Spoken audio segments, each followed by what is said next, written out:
Hey guys, Justin Mucci here again. So this is going to be part 2 of the basic trading course for Forex. So let's go ahead and get right into it. Let me just bring this up. So, okay, cool. So again, this is the Profit Accelerator Academy. This is one of our courses that I'm putting out there to just kind of help new traders get brought up to speed, try to understand the markets, try to understand market structure, price action, how the market moves, how you can make money in this industry, how you can turn it into a business, as well as we'll be discussing a lot of psychology later on, because psychology is one of the most important things you need to know in this field. So let's get to it.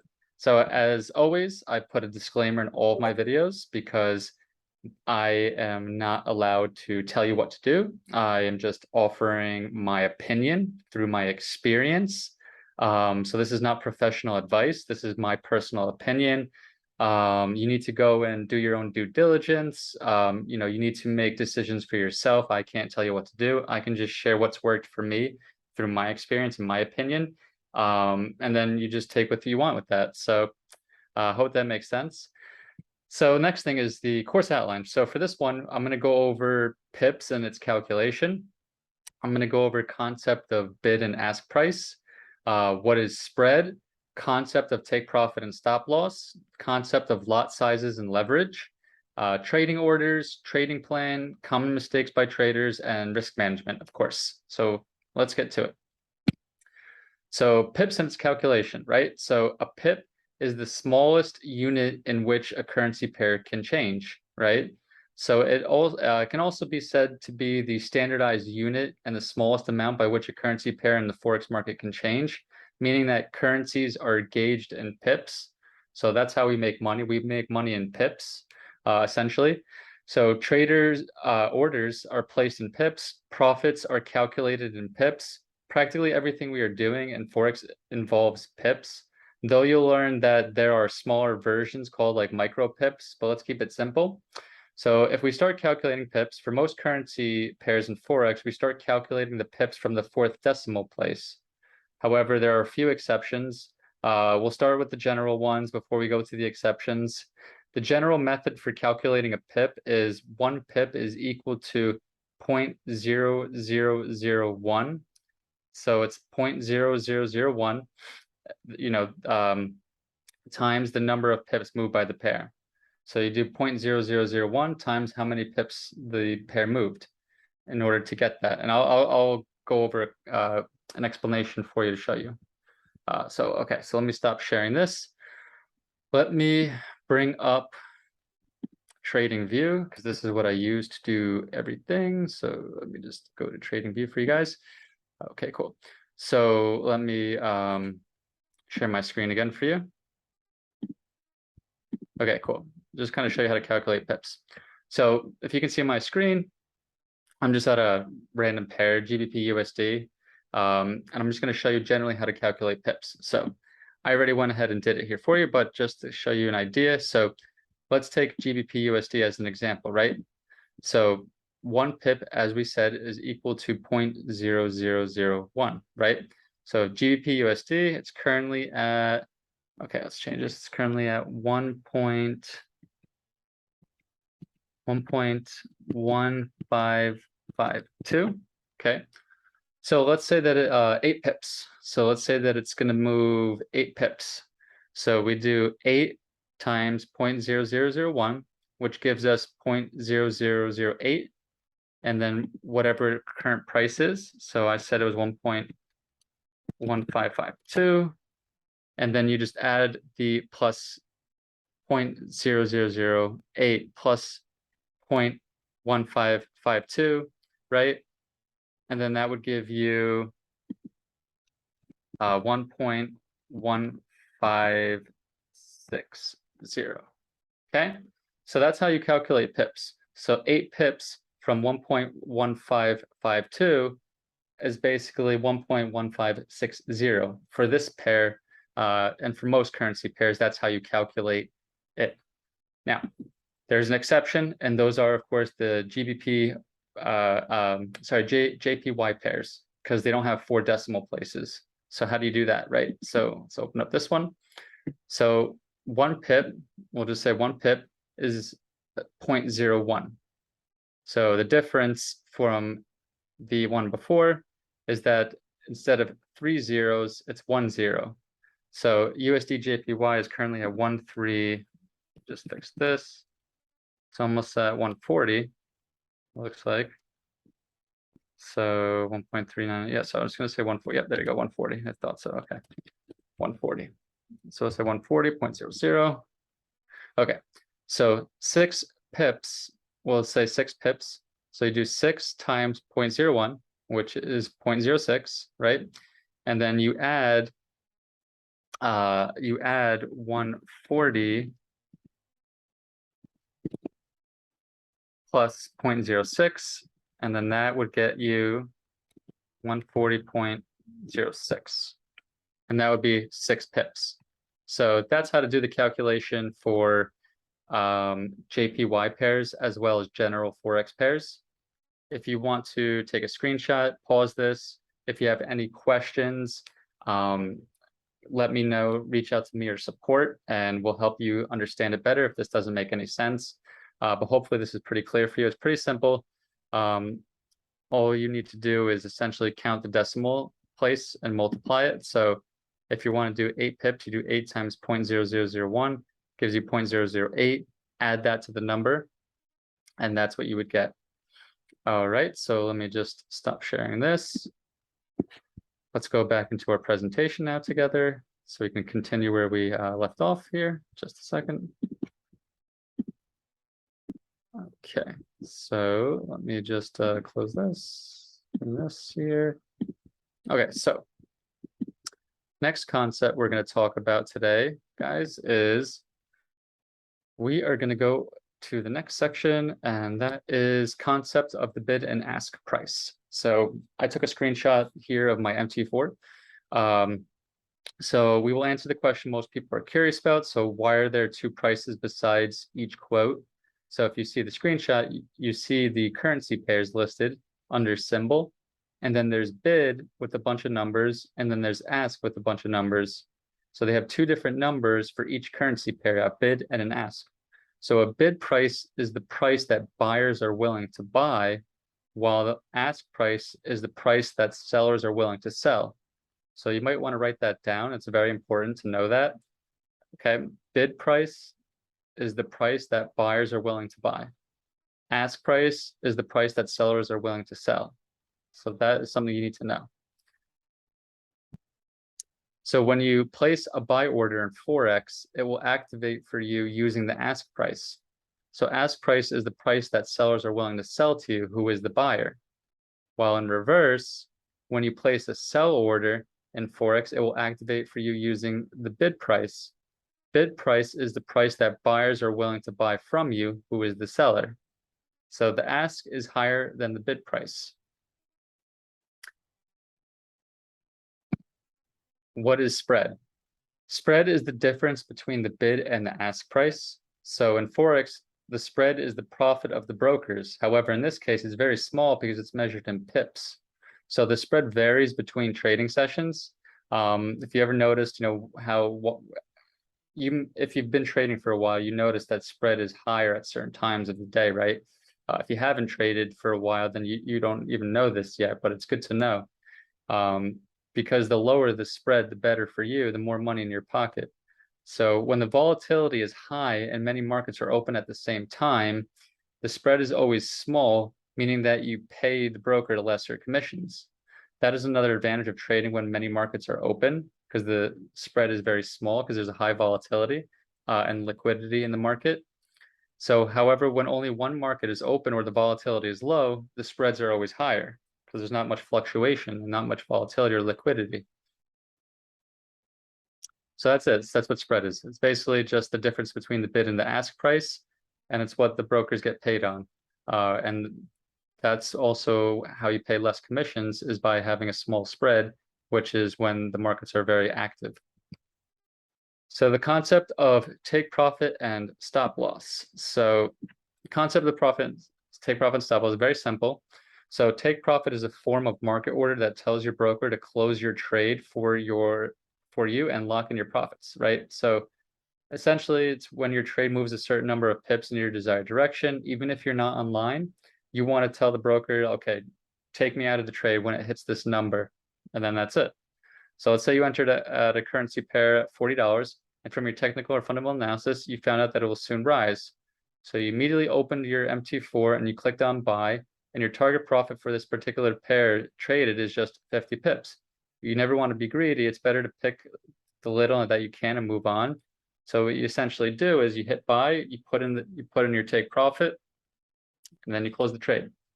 And I'll explain this to you in TradingView as well. So, all right. So let's see here. So this is essentially what it would look like inside of your MT4 platform. So if you gold as an example, if you click on the little plus, this is instant execution order. We'll go over different orders later, but essentially the left is where you put your stop loss, where it's red, and then green is where you put your take profit, as you can see here.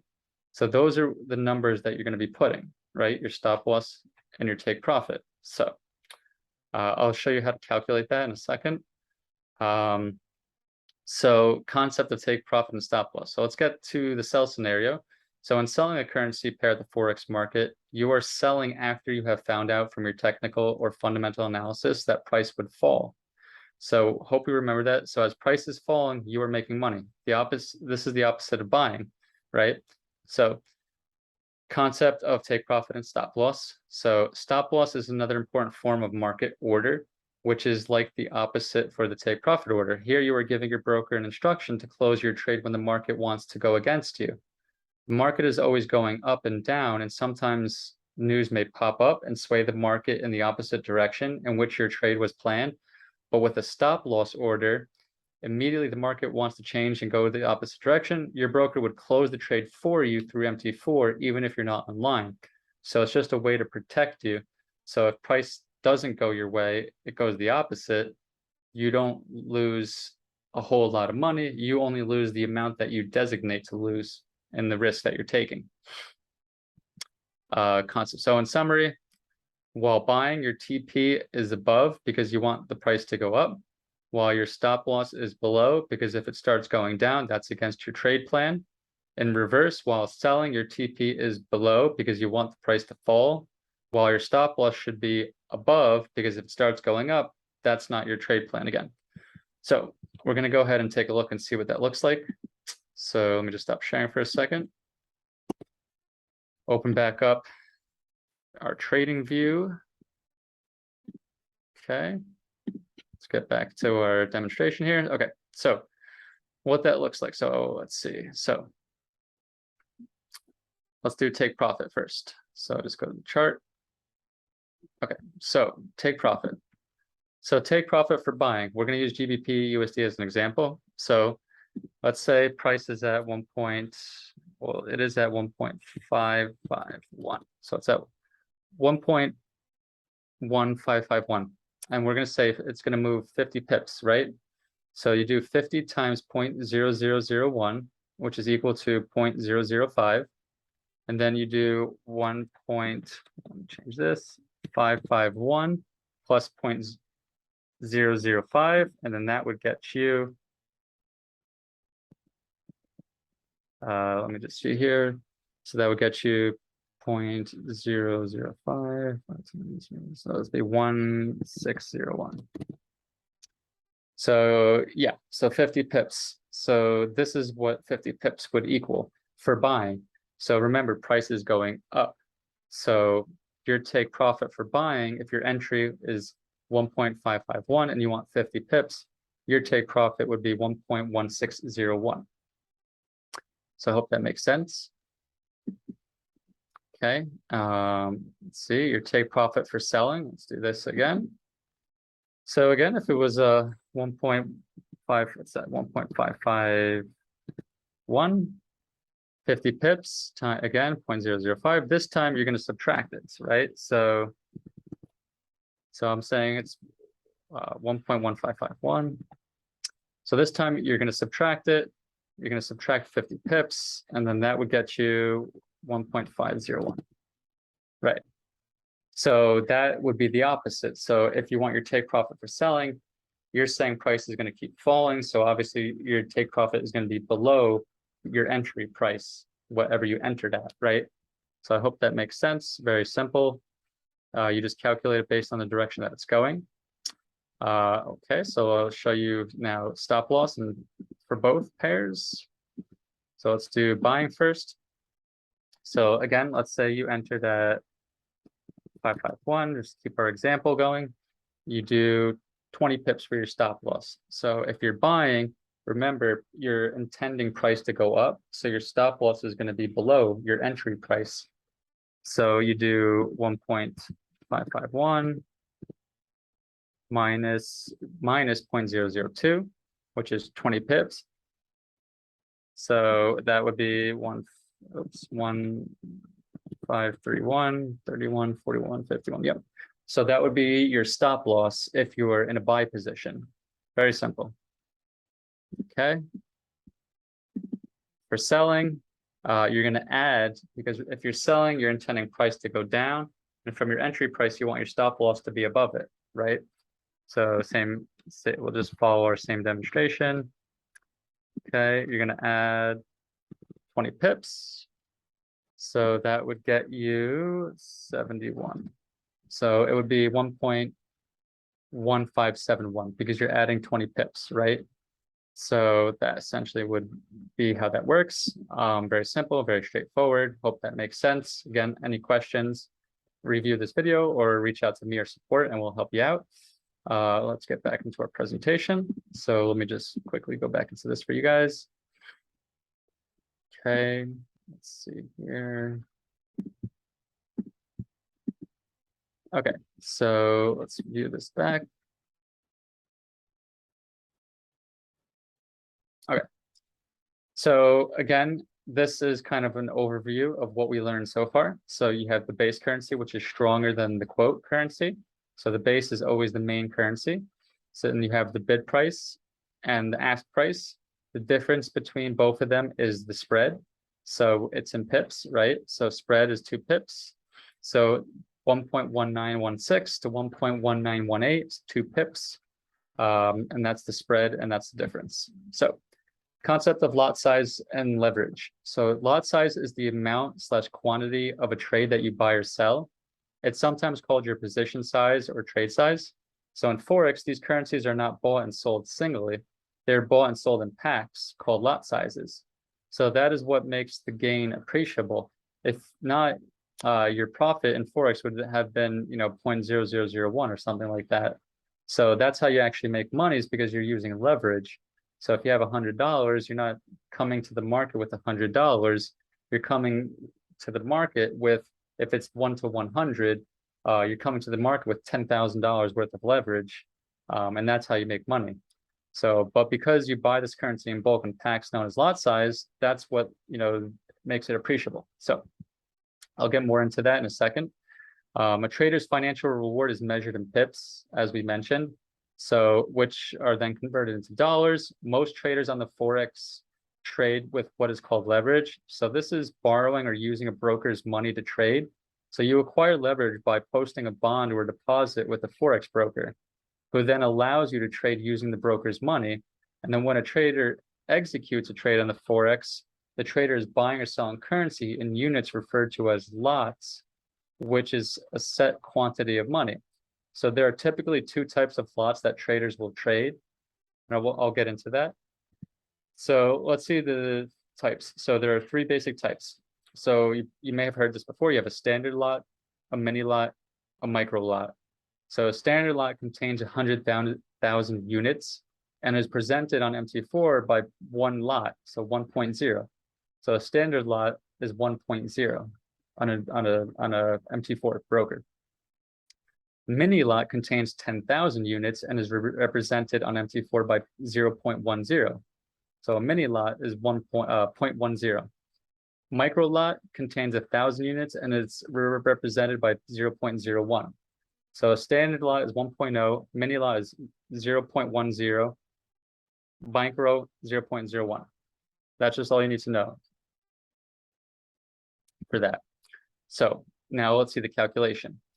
So a standard lot size, 1 pip, is equal to $10. So remember, 1.0, one lot, is equal to $10. So one lot is $10.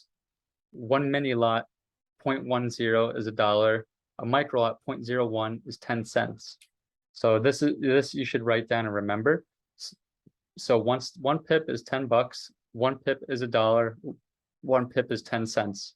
So the lot size you use will be determined by your account size, right? So leverage, the ability to use something small to control something big. In the case of Forex, using a smaller capital base to control a larger lot size. To understand this concept of leverage, let's take a brief history of how Forex was initially. Initially in Forex, it's not everyone that is allowed to trade Forex. So just as we currently see in the New York Stock Exchange, Forex was only traded by people we call the men of Wall Street. So it's very exclusive. It wasn't available to retail traders or public. Usually investment banks, rich men, monarchs, big businessmen, company owners, etc. Now let's take the New York Stock Exchange as an example. For you to trade in the floor of the New York Stock Exchange, you need to be making a specific amount of millions of dollars per year. So you shouldn't be owing any mortgage, tax documents are up to date. It's truly limited to the elites. So in Forex, common people wouldn't have benefited from this lucrative business. Now, during the invention of the internet, the world became a global village in that you can buy and sell from anywhere in the world, right?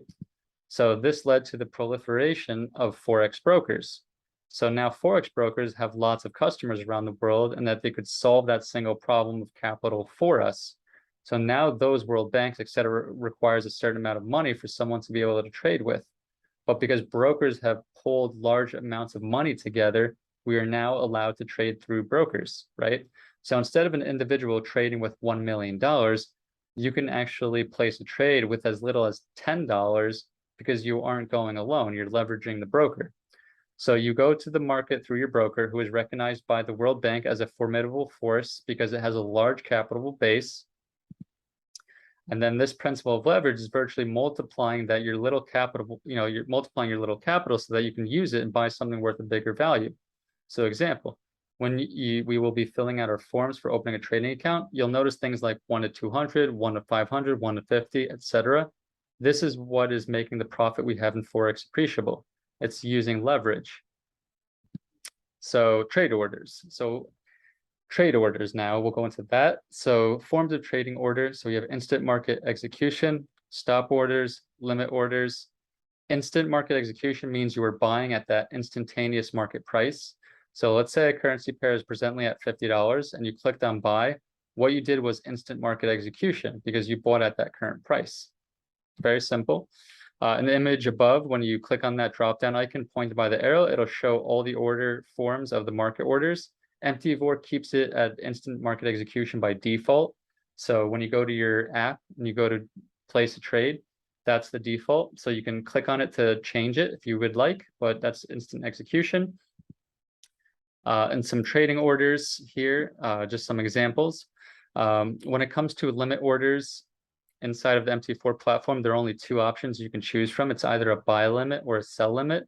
So a buy limit is used when you want to enter a buy below market price, meaning if price is heading down but will reverse from that level and go back up, then you enter a buy limit order.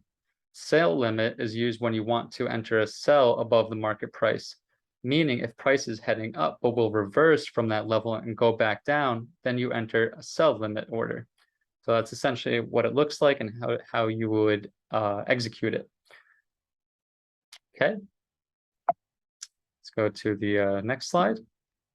So, and then we have, when it comes to stop orders. So inside of the MT4 platform, there's only 2 options you can choose: buy stop, sell stop. So buy stop is when you want to enter a buy because if price breaks resistance and continues going up, where you notice it has momentum to keep pushing.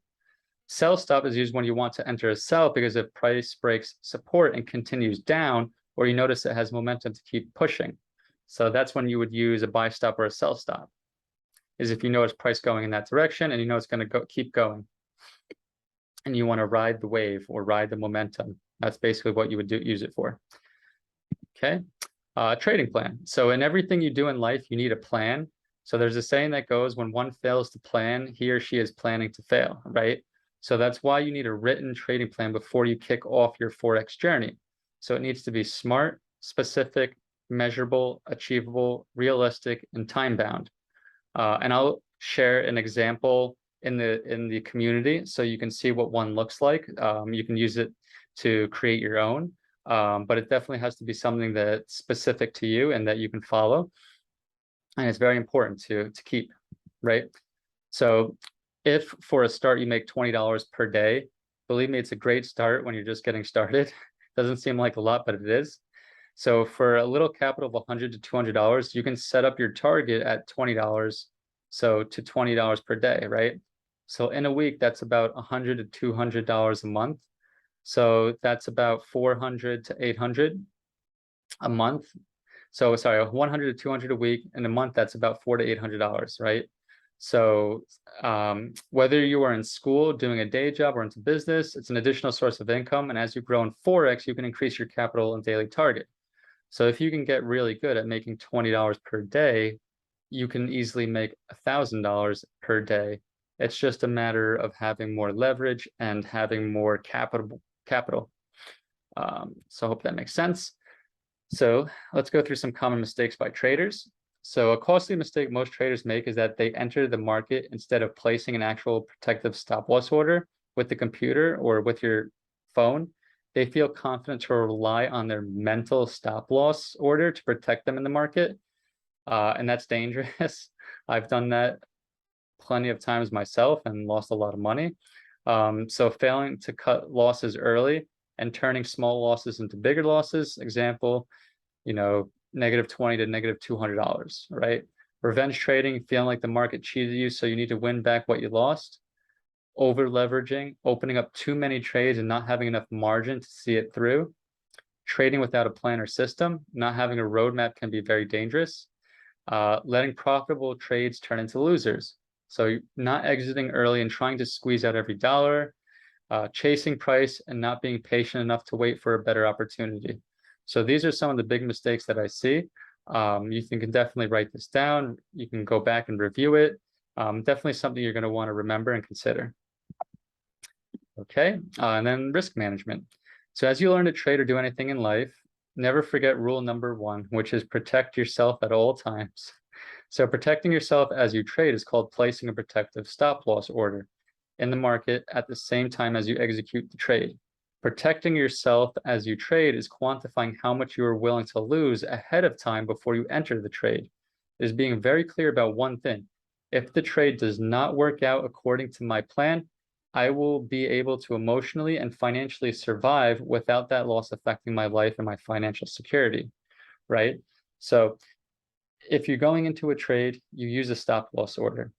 If you're not using a stop loss, then you are running the risk of sabotage, because small loss can turn into a big loss, always.